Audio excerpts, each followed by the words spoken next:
নমস্কার, কি অবস্থা সবার? আশা করছি সবাই খুব ভালো আছেন। আমরাও খুব ভালো আছি। তো আজকে আমি আপনাদের জন্য একটা রেসিপি নিয়ে এসেছি। এটা হলো ঈদ স্পেশাল রেসিপি। আসলে আমরা ঈদে তো সেমাই সবাই কম বেশি খাই। তো সবসময় একই নিয়মে না করে একটু ভিন্ন রকম হলে খেতে একটু ভালো লাগে আসলে। তো সেই জন্যই আমি আসলে আজকে এই ভিডিওটা নিয়ে এসেছি। তো আমি এখানে প্রথমেই ঘি দিয়ে নিয়েছি প্যানে। ঘি দেওয়ার পর এখানে আমি পরিমাণ মতো লাচ্ছা সেমাই দিয়ে দিয়েছি। লাচ্ছা সেমাইগুলো আমি এখন ভেজে নেব। এগুলো একদম মিডিয়াম আঁচে ভাজতে হবে, তাহলে ক্রিস্পি হবে। তো আমি এখানে দিয়ে দিয়েছি কিছুটা কিশমিশ, তেজপাতা আর এলাচ। এগুলো দেওয়ার পর আমি আরেকটু ভালোভাবে এগুলো ভেজে নিচ্ছি, কারণ এগুলো যত সময় নিয়ে ভাজা হবে সেমাইটা খেতে আসলে ভালো লাগবে তত বেশি।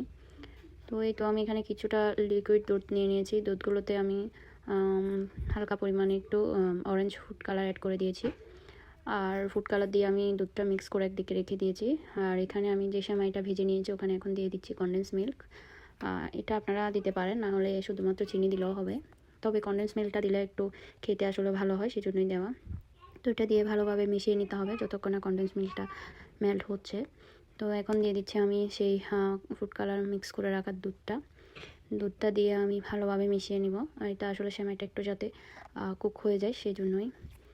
তো এই তো কিছুক্ষণ নাড়াচাড়া করার পরে, প্রায় 2-3 মিনিট নাড়াচাড়া করার পর আমার সেমাইটাতে আমি কিছুটা চিনি অ্যাড করে দিচ্ছি। এটা আপনারা শুধু চাইলে কনডেন্স মিল্ক দিয়েও করতে পারবেন, আবার চাইলে শুধু চিনি দিয়েও করতে পারবেন। জাস্ট স্বাদের জন্য আপনারা যেটা যেভাবে ব্যবহার করতে চান ওইটা করবেন আর কি। তো এই তো এটা একদম খুব সহজভাবে বানানো যায়, আসলে খেতে ভীষণ দারুণ হয়। আমি বেশ কয়েকবার বানিয়েছি, তার জন্য আপনাদের সাথে শেয়ার করা। তো আমার সেমাইগুলো আমি পরিমাণ মতো সব কিছু দিয়ে, মিষ্টিটা আপনারা বেশি কম করে নিতে পারবেন, আমি দিয়ে নিয়েছি। তো সেমাইটা আমি প্যান থেকে নামিয়ে নিয়েছি। এখন একটা পাত্রে নিয়ে নিয়েছি। এখান থেকে আমি এখন এলাচ, তারপর তেজপাতা এগুলো উঠিয়ে নিব। এগুলো আসলে উঠিয়ে না নিলে খেতে মুখে পড়লে ভালো লাগবে না।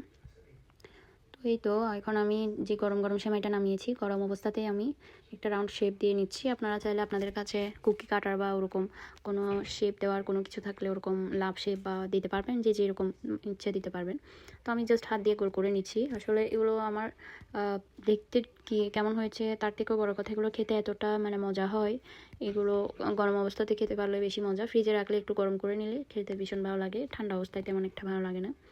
তো আসলে ঈদে তো আমরা অনেক রকম নাস্তার আইটেম তৈরি করি, এরকম একটা আইটেম যদি নাস্তার টেবিলে থাকে তাহলে খেতে ভীষণ দারুণ হয়। আমার বাচ্চারাও খুব পছন্দ করে, আমার বাসায় সবাই পছন্দ করে, তার জন্যই আপনাদের সাথে শেয়ার করা। শেষের দিকে আমি একটু গুঁড়ো দুধ ছড়িয়ে দিয়েছি দেখতে সুন্দর লাগার জন্য।